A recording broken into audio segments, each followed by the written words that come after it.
نحمده ونصلي على رسوله الكريم أما بعد فأعوذ بالله من الشيطان الرجيم بسم الله الرحمن الرحيم إن أكرمكم عند الله أتقاكم صدق الله المولانا العظيم যেহেতু মাইয়াতের কথা শোনা গেল এজন্য হাদিসের মধ্যে আসছে কোন মৃত্যু ব্যক্তির কথা শুনলে একবার সূরা ফাতিহা তিনবার সূরা ইখলাস তেলাওয়াত করেন আল্লাহ পাক তার জিন্দেগীর গুনাহগুলো মাফ করে দেবেন এবং এর সওয়াবের উসিলা আল্লাহ পাক তার আত্মার মধ্যে শান্তির ফয়সালা করবেন ফলে আমরা সকলে সূরা ফাতিহা একবার সূরা ইখলাস তিনবার পড়ি আউযু বিল্লাহি মিনাশ শাইতানির রাজীম বিসমিল্লাহির রহমানির রহিম আলহামদুলিল্লাহি রাব্বিল আলামিন আর রহমানির রহিম মালিক ইয়াউমিদ্দিন ইয়াকা না'বুদু ওয়া ইয়াকা নাস্তাঈন ইহদিনাস সিরাতাল মুস্তাকিম সিরাতাল লাযীনা আন'আমতা আলাইহিম গায়রিল মাগদুবি আলাইহিম ওয়ালাদ-দাল্লিন آمين بسم الله الرحمن الرحيم قل هو الله أحد الله الصمد لم يلد ولم يولد ولم يكن له كفوا أحد بسم الله الرحمن الرحيم قل هو الله أحد الله الصمد لم يلد ولم يولد قل هو الله أحد الله الصمد لم يلد ولم يولد ولم يكن له كفوا أحد درود الشريف اللهم صل على محمد وعلى آل محمد كما صليت على إبراهيم وعلى آل إبراهيم إنك حميد مجيد اللهم بارك على محمد وعلى آل محمد كما باركت على إبراهيم وعلى آل إبراهيم إنك حميد مجيد الله بكر بندہ و جناب محمد رسول اللہ صلی اللہ علیہ وسلم অত্র সভার সম্মানিত সভাপতি হযরত উলামায়ে কেরাম আল্লাহ রাব্বুল আলামিনের দরবারে হাজার লাখ কোটি শুকরিয়া যে আল্লাহ রাব্বুল আলামিন এই ফিতনা ফাসাদের জমানায় যখন মানুষ গুনার কাজ করার প্রতিযোগিতায় লিপ্ত আর নেক কাজ ছাড়ার প্রতিযোগিতায় লিপ্ত সেই সময় আল্লাহ রাব্বুল আলামিন এই মুন্সিগঞ্জ শহরের বড় মসজিদ মাদ্রাসার উদ্যোগে ফারেক ছাত্রদের দস্তবন্দি উপলক্ষে ওয়াজ মাহফিলের উদ্দেশ্যের মধ্যে হযরত উলামায়ে কেরামের জবানে দ্বীনি আলোচনা শোনার বলার জন্য আসার অবসর তৌফিক দান করলেন এজন্য আমরা সকলেই আল্লাহর দরবারে কালিমাতুশ শুকর বলি আলহামদুলিল্লাহ ভাইরা আপনাদের উদ্দেশ্যে আসতে পারছে বসতে পারছে এতে খুশি না বেজার খুশির আওয়াজ কি আসতে হয় না জোরে হয় তো মুহাব্বতের সাথে আরেকবার বলি আলহামদুলিল্লাহ আর আল্লাহ রাব্বুল আলামিন কালামে মাজিদের মধ্যে ফরমান লা ইন শাকারতুম লা আযীদান্নাকুম যারা আল্লাহর নিয়ামতের শুকরিয়া আদায় করে আল্লাহ রাব্বুল আলামিন তাদের জন্য আল্লাহর নিয়ামতকে আরো বাড়ায় দেন সুতরাং ভাইরা আমরা আল্লাহ পাকের নিয়ামতের শুকরিয়া আদায় করলাম ভাইরা আমার দীর্ঘ সময় পর্যন্ত হযরত উলামায়ে কেরাম আপনাদের সামনে কোরআন এবং হাদিসের আলোকে গুরুত্বপূর্ণ আলোচনা রাখলেন আমিও কালামে মাজিদের একখান আয়াত আপনাদের সামনে তেলাওয়াত করছি আল্লাহ সুবহানাহু ওয়া তাআলা যদি তৌফিক ইনায়াত করেন আমি খুব সংক্ষিপ্ত পরিসরে এই আয়াতের আলোকে কিছু কথা আলোচনা করব আপনারা কি শুনতে রাজি আছেন ইনশাআল্লাহ কারা রাজি আছেন একটু হাত উঠালে খুশি যদি রাজি থাকেন তাহলে আল্লাহ রাসূলের একটা সুন্নতের উপর আমল করতে রাজি আছেন ইনশাআল্লাহ আল্লাহ রাসূল বলেন যখন তোমরা কোনো এক মজলিসে বসো তখন ওই মজলিসের দিকে আগায় আগায় বসো মাঝখানের ফাঁকা জায়গাগুলো বন্ধ করে দিয়ে বসো ফলে যার যার সামনে যে ফাঁকা জায়গাগুলো আছে মেহরবানি করে ফাঁকা জায়গাগুলো বন্ধ করে দিয়ে বসে আগায় বসে মিলা বসে। অল্প সময়ের জন্য আমি খুব সংক্ষিপ্তভাবে, আমি দেশের থেকেই আসতে আবার দেশেই যাব। আমরা আসতে জান্নাত থেকে আবার জান্নাতে যাব। আমি আজকে বাড়ির থেকে আসতে আবার বাড়ি যাব। ফলে আমি খুব সংক্ষেপে কথা বলব, মনোযোগ সহকারে কথা শোনা। দীর্ঘ সময় আপনারা কথা শুনে হরান হয়ে গেছে। বিশেষভাবে আমাদের হযরত মাওলানা শায়েখ হাসান জামিল সাহেব আমার অত্যন্ত শ্রদ্ধার মানুষ, অত্যন্ত প্রিয় মানুষ, খুব সুন্দর বয়ান করেন। তার বয়ান আপনারা দীর্ঘ সময় শুনলেন। রাতও এখন মোটামুটি প্রায় 11টাই বাজে। শীতের রাত হিসেবে একটু বেশি মনে হয়, বাকি গরমের রাত হিসাবে 11টা খুব বড় রাত না, তবে আবার বেশি রাতও না। আমরা তো ফজরের নামাজ হয় 6টা 10-এ মনে হয় আমরা পড়ি। 6টা 10-এ পড়লে এখন অনেক বাকি আছে। খুব মনোযোগ সহকারে কথা শোনা, হেদায়েতের নিয়তে কথা শোনা, খুব খেয়াল করা। আমাদের কথার মূল উদ্দেশ্যই থাকে আখিরাত। কোরআনে কারীমের মধ্যে আল্লাহ পাক ভরপুর শুধু আখিরাতের কথা বলছেন। দুনিয়ার কোনো ফাজাইল আল্লাহ কোরআনে বলেননি। কেন? বরং আল্লাহ পাক বলছেন কুল মাতাউদ দুনিয়া কালিল। হে নবী, আপনি বলে দেন এই দুনিয়ার ফুর্তি সামান্য সময়ের জন্য। অন্য আয়াতের মধ্যে আল্লাহ বলেন ওমাল হায়াতুদ দুনিয়া ইল্লা মাতাউল গুরুর। এই দুনিয়ার জিন্দেগিটা হলো আসলে একটা ধোঁকা। মনে হয় সব আমার, আসলে চোখ বন্ধ করলে বোঝা যায় কিচ্ছু আমার না। চোখ বন্ধ করা লাগে না, শুধু আপনি দুর্বল হয়ে দেখেন, অসুস্থ হয়ে দেখেন, তখনই দেখবেন কেউ আপনার না, সবাই আপনার পর হয়ে যাবে। এই জন্য এই দুনিয়াটা আল্লাহ বলছেন ধোঁকা। আল্লাহ রসুল বলছেন এই দুনিয়ার আল্লাহর কাছে কোনো একটা মাসির ডানার পরিমাণ আল্লাহর কাছে কোনো মূল্য নেই। যদি আল্লাহর কাছে একটা মাসির ডানার সমপরিমাণ মূল্য থাকতো, তাহলে আল্লাহ পাক কোন নাফরমানকে এক গ্লাস পানিও পান করতে দিতেন না, এক ঢোক পানি পান করতে দিতেন না। মুহাদ্দিসগণ বলছেন এটা হলো এরকম, মুফাসসিরগণ বলেন ডাস্টবিনের খাবারের যেমন মানুষের কাছে কোনো মূল্য নাই, ফলে কে খাইলো না খাইলো, মানুষে নিল না কুকুরে খাইলো না বিড়ালে খেলো না শিয়ালে খেলো, ইঁদুরে খাইলো না কে খাইলো, এর কোনো বাদ বিচার কেউ করে না, পাহারাও দেয় না, আর এটাকে সংরক্ষণও করে না। মুহাদ্দিসগণ বলেন এই দুনিয়াটা হলো আল্লাহর কাছে ডাস্টবিনের মতো। এটা কে খাইলো কি করলো না করলো কোনো দাম নেই, আল্লাহর কাছে কোনো দাম নেই।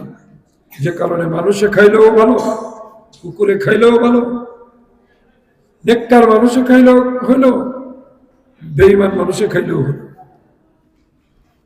আখিরাতের পুরা জিন্দেগিটা, প্রতিটা জিনিস আল্লাহর কাছে বড় দামি।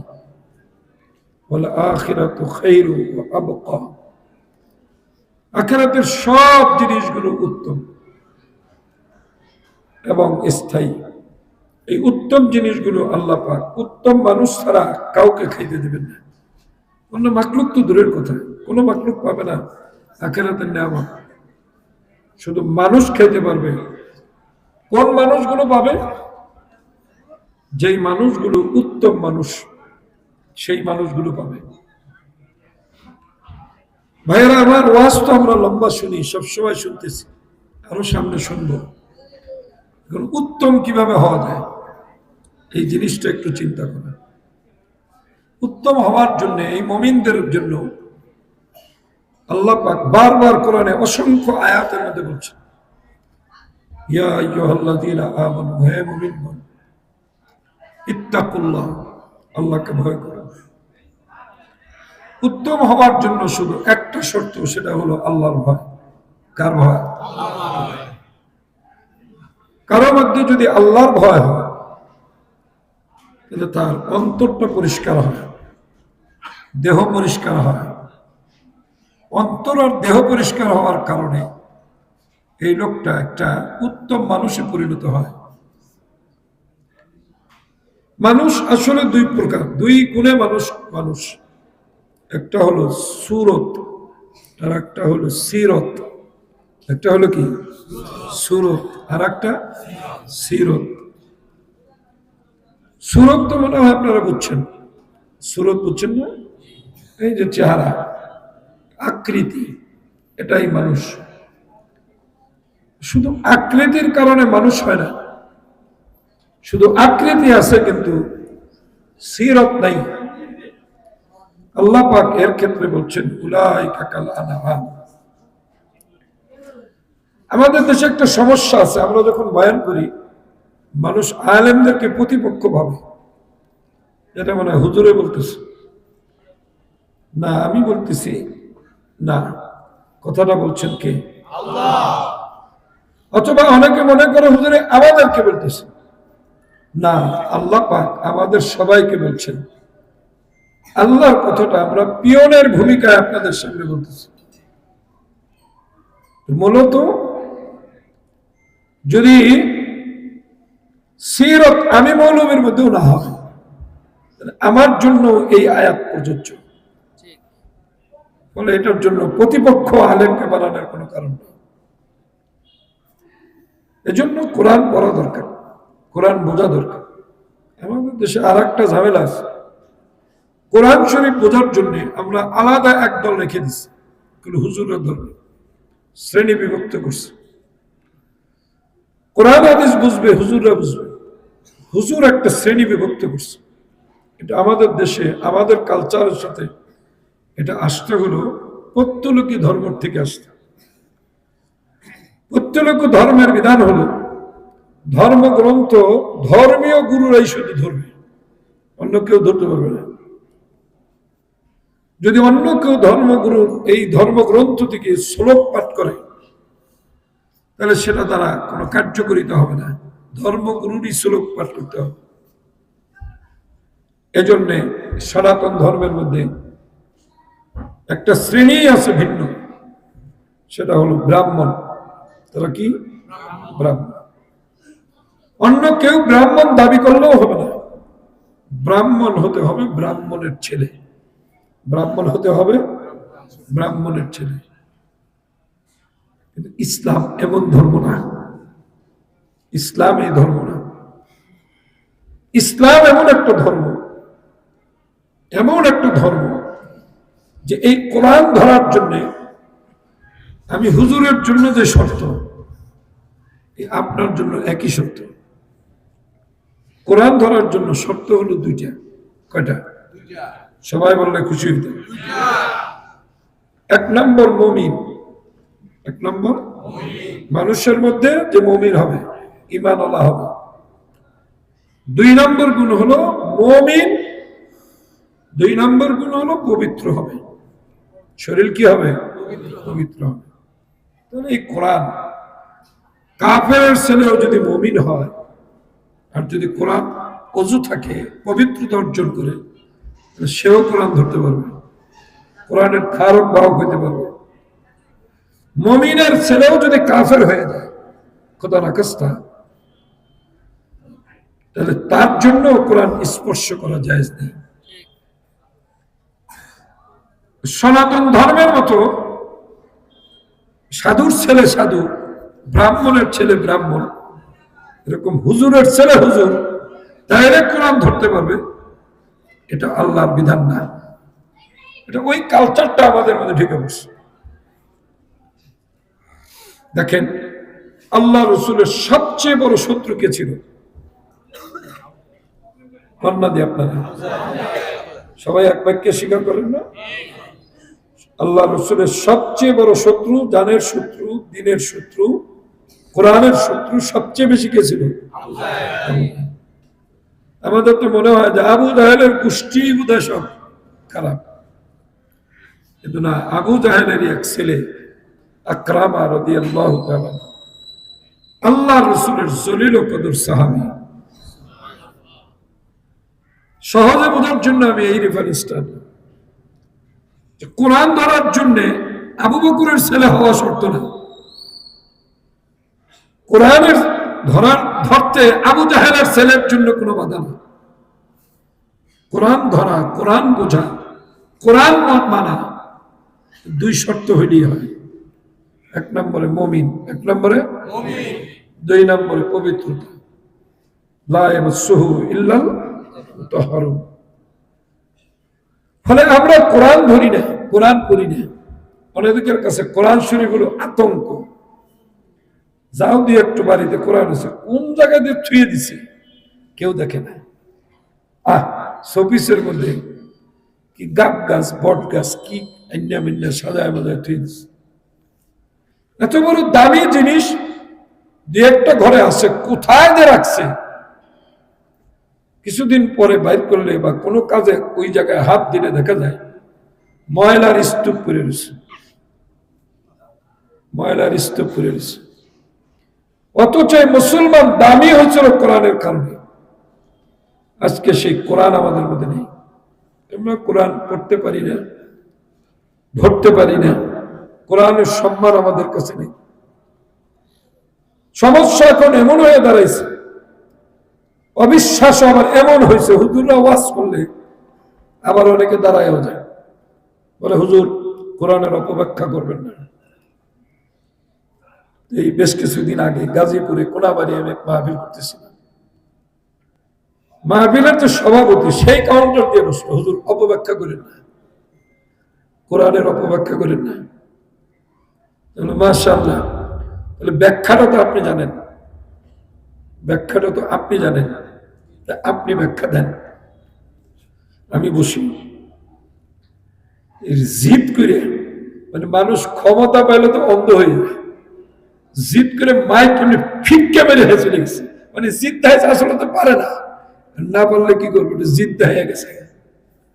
আমরা অনেক সময় করি না, কোনো কাজ দেখে যে বললো পারি না, পরে জিদ দেখায়, ঠকেই গেল, কি করার, এত ঠকায় নেমে নেওয়া যায়, পরে একটা জিদ দেখাই আছে, এরকম জিদ দেখায় মাইক্রোফোন ফিক্কা ফেলাই, আর তো জনগণ স্লোগান, পাগল হলো তো দৌড়। তাহলে কি হলো, কোরআন পড়তে পারে না, অথচ আলেমদের প্রতি বিশ্বাসও নেই। বললে আলেমরা যখন বলে তখন বলে যে হুজুর অপব্যাখ্যা করেন, তাহলে ব্যাখ্যাটা আপনি জানতে হবে। তো আপনি যখন জানেন আপনি করেন। এই যে টাকা পয়সা খরচ করে হুজুর উকিল লেগে আনছেন।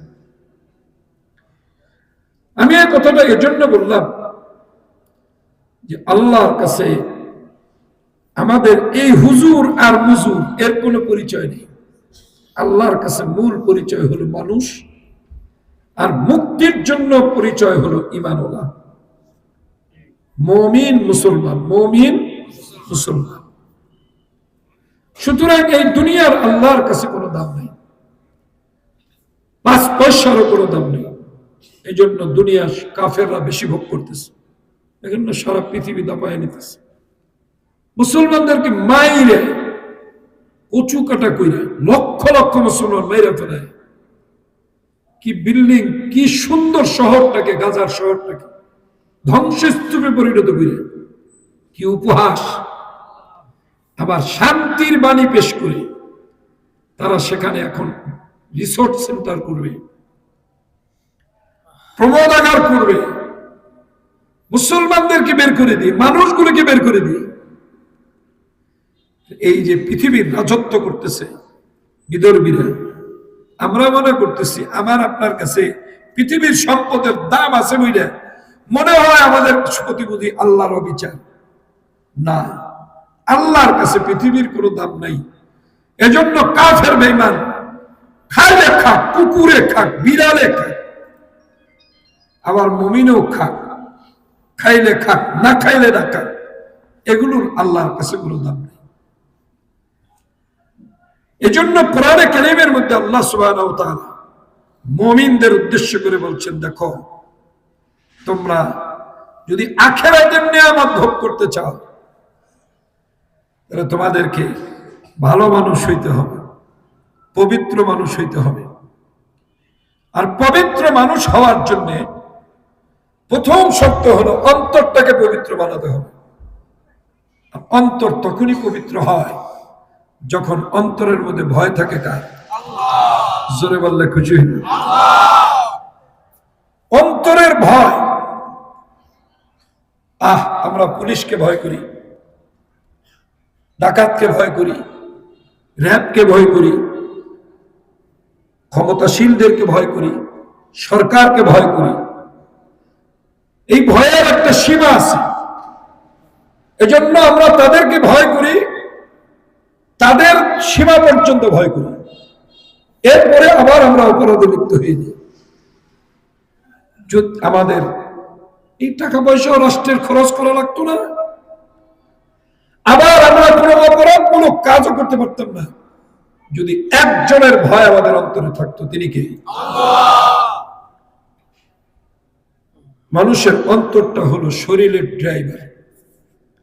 আমার শায়খ মুর্শিদ যাত্রাবাড়ি হযরত বলেন এই কথাটা খুব বেশি, যে মানুষের শরীরের ড্রাইভার হলো অন্তর। মন যা চায় শরীর তাই করে। মনে চাইলে হাত চালায়, মনে চাইলে জবান চালায়, মনে চাইলে পাও চালায়, মনে চাইলে কান চালায়, মনে চাইলে পাও চালায়, মনে না চাইলে সবকিছু বান্দা বুন্দা বসে থাকে। মনে চাইলে নামাজ পড়ে, মনে না চাইলে পড়ে না। যারা গান গায় ভালো করে জানে গুনাহ হয়। কেন গায়? কেন শুনে? এই যে আমাদের দেশে যে অপরাধ প্রবণতা এত বাড়ছে, দেখে সবাই জানে যে এটা অপরাধ। মালে ভেজাল দেয় কি পরিমাণ, এর কোনো এখন আর কোনো পরিমাণ ঠরিমাণ নেই। আগে তো একটা পরিমাণ ছিল, এখন কোনো পরিমাণ টরিমাণ নেই। ওইদিন দেখলাম মানুষ রোগ মুক্তির জন্য ফার্মেসিতে যায় ওষুধ কিনতে, ফার্মেসির ওষুধ পর্যন্ত ডেট এক্সপায়ার অথবা ভেজাল ওষুধ, ভেজাল কোম্পানি ওষুধ বাজারে বিক্রি করতেছে। মানুষ, মুসলমান তো দূরের কথা, মানুষ হলে নিতে পারে। কেন? একটাই কারণ, অন্তরের মধ্যে আল্লাহর ভয় নেই। কার ভয় নেই? আল্লাহর ভয় যদি কারো অন্তরে থাকে তাহলে তার দেহটা সুন্দর হয়ে যায়। এই দেহ দিয়ে, এই হাত দিয়ে, এই জবান দিয়ে, এই চোখ দিয়ে, এই কান দিয়ে, পাও দিয়ে একটা গুনার কাজ করা সম্ভব না। একটা গুনার কাজ করা সম্ভব। আর যখন মানুষের আল্লাহর ভয় হয়, এ কারণে অন্তর পরিষ্কার হয়, গুনাহ না করার কারণে দেহ পরিষ্কার হয়। আল্লাহ পবিত্র, বান্দাটাও পবিত্র হয়ে যায়। তখন এই পবিত্র বান্দাটা আল্লাহর প্রিয় বান্দা হয়ে যায়। পবিত্র মানুষের সাথে পবিত্র মানুষের বন্ধুত্ব হয়, মেথরের সাথে মেথরের বন্ধুত্ব হয়, চোরের সাথে চোরের বন্ধুত্ব হয়, ডাকাতের সাথে ডাকাতের বন্ধুত্ব হয়, আলেমের সাথে আলেমের বন্ধুত্ব হয়, অপবিত্রের সাথে অপবিত্র বন্ধুত্ব হয়, পবিত্রের সাথে পবিত্র বন্ধুত্ব হয়। আল্লাহ পবিত্র, আর আল্লাহর সাথে বন্ধুত্ব হয় পবিত্র মানুষের। সুতরাং আল্লাহর ভয়, আল্লাহর ভয় যদি কারো অন্তরে থাকে, দুনিয়াও অভাব হয় না, দুনিয়ায় অভাব হয় না। আল্লাহ অপরাধ দুনিয়া দিয়ে দেয়, আল্লাহর ভয় হইলে দুনিয়াই দিয়ে দেয়। আমি ছোট্ট করে শুধু বলি, ইমামে আযম আবু হানিফা রাহমাতুল্লাহ আলাইহি বাগদাদের সবচেয়ে বড় একজন কাপড়ের ব্যবসায়ী ছিলেন। দেখেন কেমন ভয় ছিল তার। রাজা বাদশাহরা তার থেকে কাপড় কিনত। বড় কাপড়ের ব্যবসায়ী। ওনার দোকানে একজনে আসছে এটা কাপড় কিনতে। গজ কত হুজুর? বলে গজ হুজুরে ঠিক দিয়ে দিছে 1 টাকা। কাস্টমার বলছে 12 আনা। কাস্টমার বলে চলে গেছে। যাওয়ার পরে ইমাম হানিফা রাহমাতুল্লাহ আলাইহি মনে মনে চিন্তা করছো যদি কাস্টমারটা আসে তাই 12 আনাই থাকে দিয়ে দিব। কাস্টমার আবার ঘুরে মার্কেট ঘুরে এসে আবার গেছে হুজুর দেন। কাস্টমার কয় টাকার জন্য আসতো? 1 টাকায় নিতেই আসতো। মাইক্রোওয়েভে দেওয়ার পরে ইমাম হানিফা গুনে 12 আনা করে, আর কাস্টমার গুণ হিসাব করে 1 টাকা করে।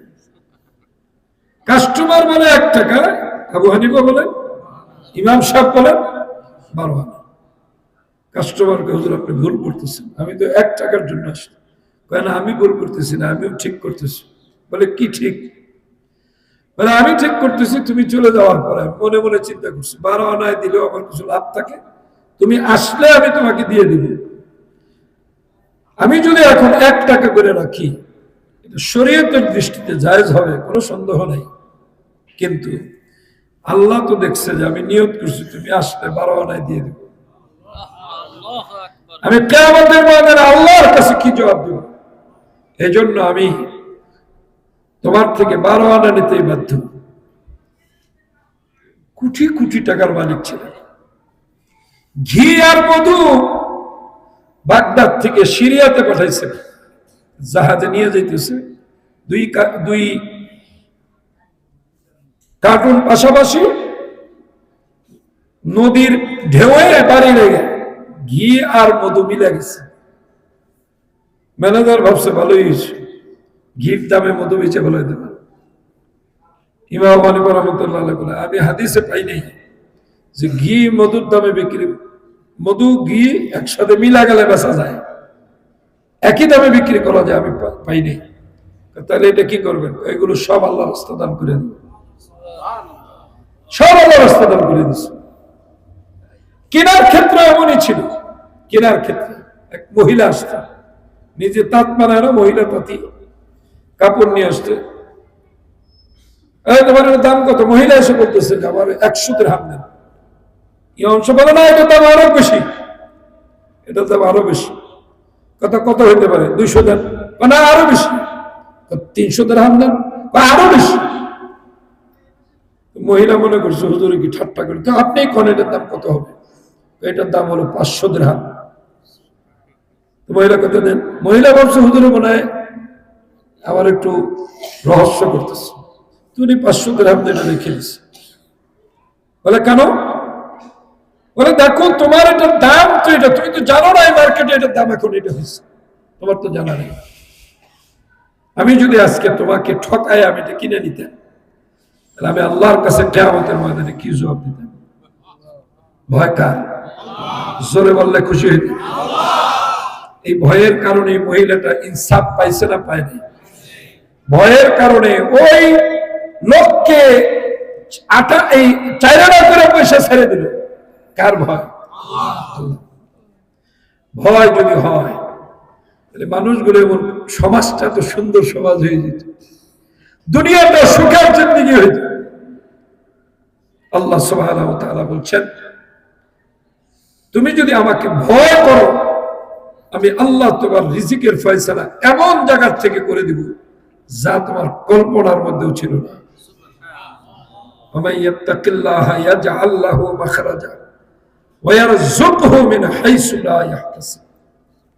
আল্লাহকে ভয় করো, আল্লাহ এমন জায়গা থেকে রিজিকের ফয়সালা করে দিবেন যা আপনার আমার ধারণার মধ্যেও ছিল না।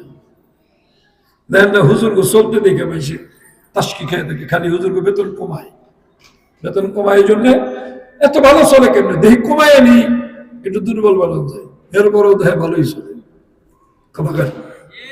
চালায় কে? অনেকে বলে হুজুর আমরা না কামাইলে আমরা খাবো কেন? না কামাইলে খাওয়ায়, বোকা পৃথিবীতে কেউ নেই। এই বলে আপনি আমি কামাইয়া কয় কেজি খাই প্রতিদিন? সর্বোচ্চ 3 কেজি পানি পুনি শুদ্ধ।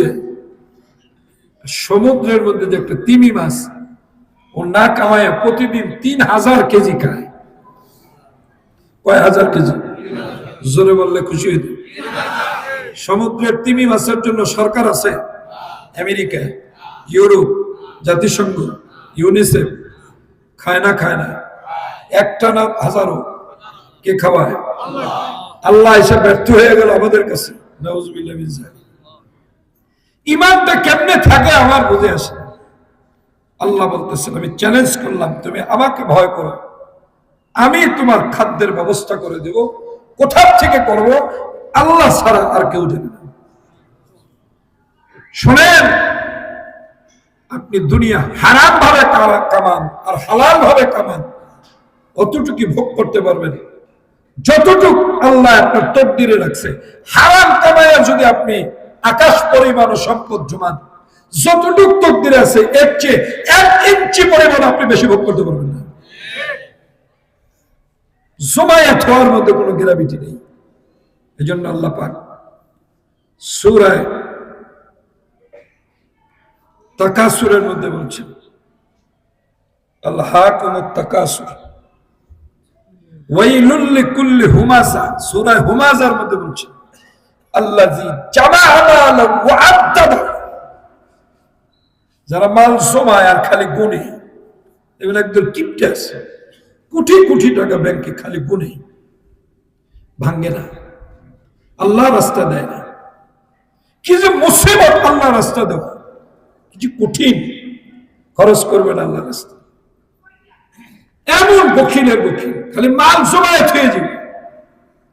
এদের ক্ষেত্রে আল্লাহ বলছেন এরা ধ্বংস। আল্লাযী জামাআ মালা ওয়া আদ্দাদা। যারা খালি মাল জমায় আর গুনে, কমে না যায়, গুনে খালি যাকাত দিলে কমে যাবে, গুনে, এগুলো ধ্বংস। কে বলছেন? জোরে বললে খুশি হইত। এই আলাম তারা সূরার আগের সূরাই তো মনে হয় না। আলাম তারা সূরার আগের সূরা, আগের সূরা, সূরা হুমাযা। একটু পড়ে দেখেন, খালি হুজুর গদিক চাই দেখেন না। আবার হুজুররা বললে কেন না অপব্যাখ্যা করে, কথা বুঝেন নাই? একটু পড়ে দেখেন। সুতরাং হারাম কামায় কোনো লাভ নাই, ভোগ করতে পারবেন না। ঠকায় লাভ নাই, ভোগ করতে পারবেন না। যেইটুক টুক দিয়েছে হালাল ওইটুক খাইতে পারবেন, হারাম কামাইলে ওইটুকুই পাবেন, এর বেশি পাবেন না। বাগে যতটুকু ওইটুকুই। তাহলে বুদ্ধিমানের কাজ হলো আমি হালাল খাবো, হারাম খাবো না। সুতরাং আল্লাহর ভয় না থাকার কারণে এই যে আজকে আমাদের পৃথিবীটা অস্থিরতার মধ্যে আছে, একটাই কারণ। কারণ কি? আল্লাহর ভয় নেই। সুতরাং আমি যে আয়াত আপনাদের সামনে তেলাওয়াত করছি, আল্লাহ বলেন ইন্না আকরামাকুম ইনদাল্লাহি আতকাকুম।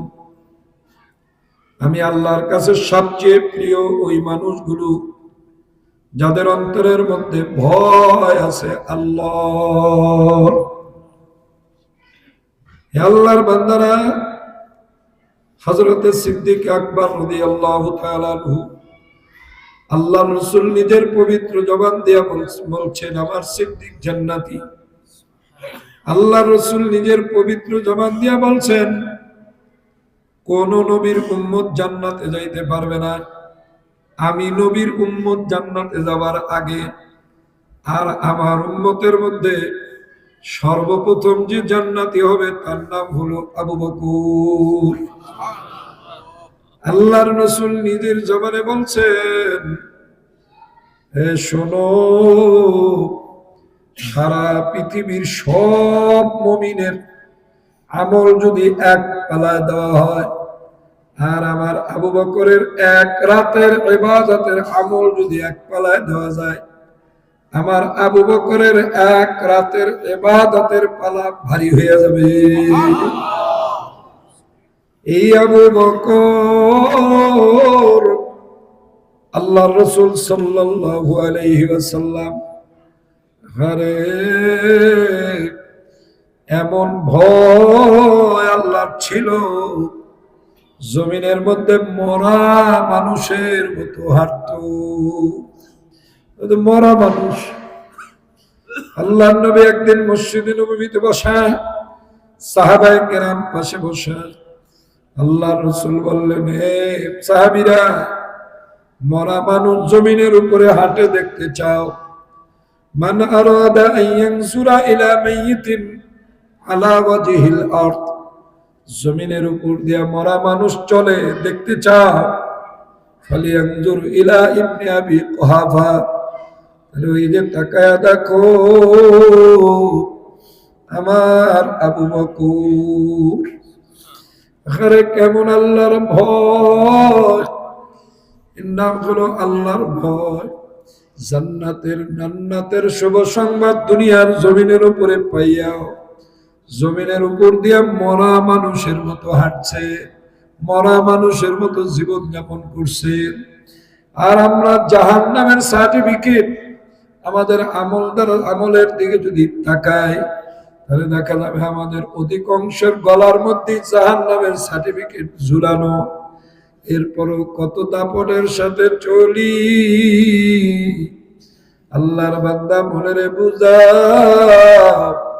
আল্লাহর প্রিয় বান্দা হওয়া বড় সহজ, আর সেটা হলো আল্লাহর ভয়। আরে আল্লাহর ভয় হলে মানুষের আমলগুলো কেমন হয়। আল্লাহ রাসূল প্রতিদিন মসজিদে নববীতে ফজরের নামাজ পড়িয়া ইশরাক পর্যন্ত ওয়াজ নসিহত করতেন।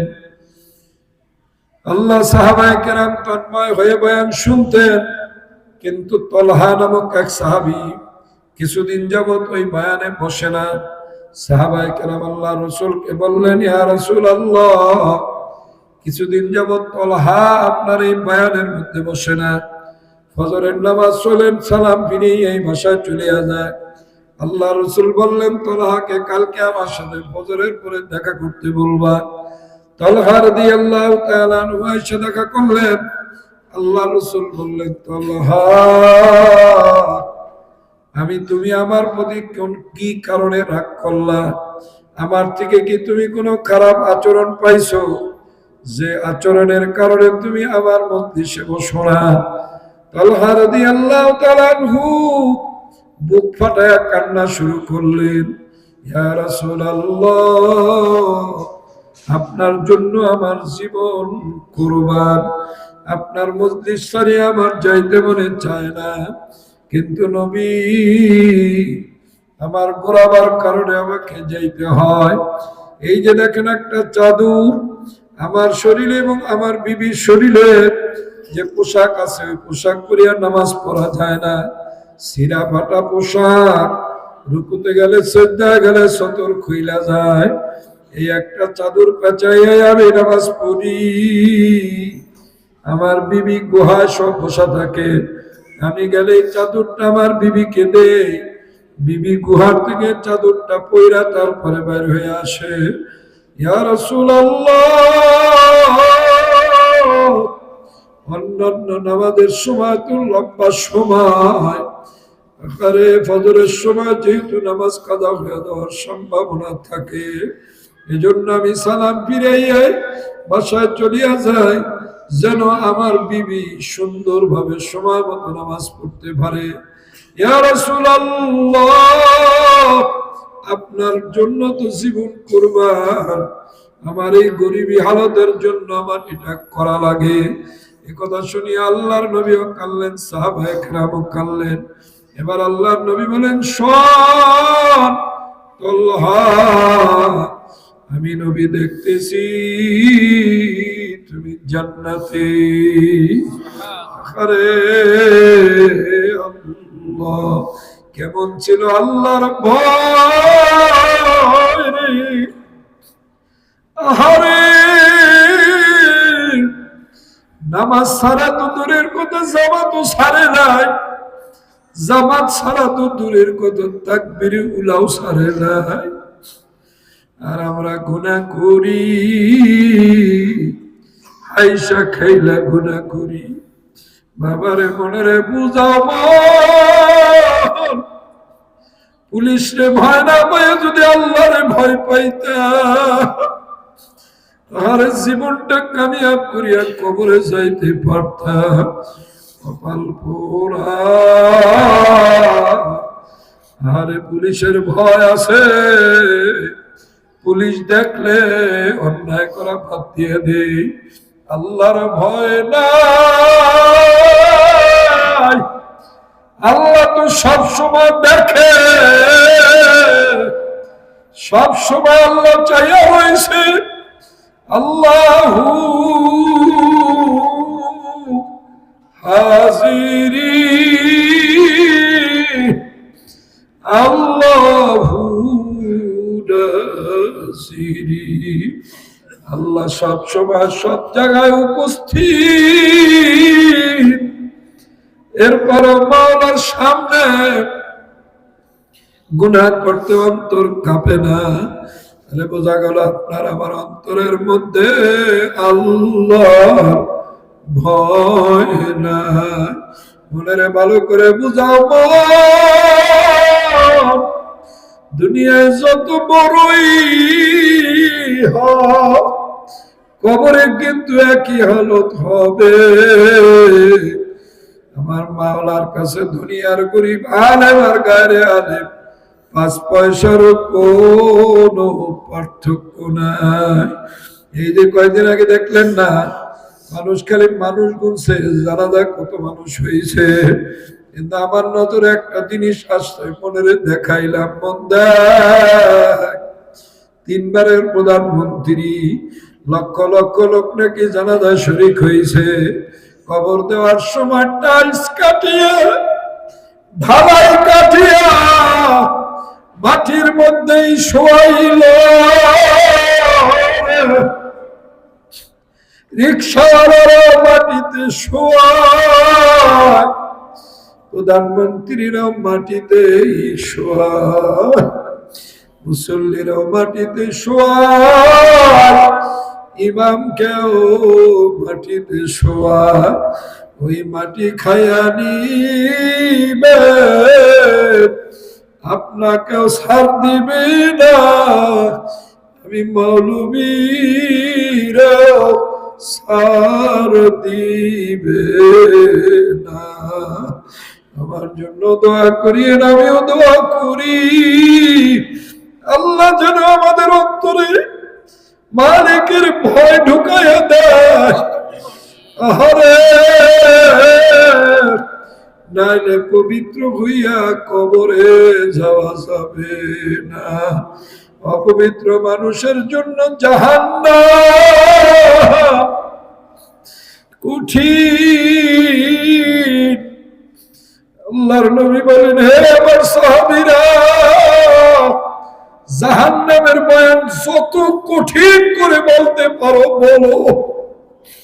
তোমরা যত কঠিন করে জাহান্নামের বয়ান বলবা, জাহান্নাম এর চেয়েও ভয়ানক কঠিন। আরে আল্লাহ, কেমনে সহ্য করব বুঝি না।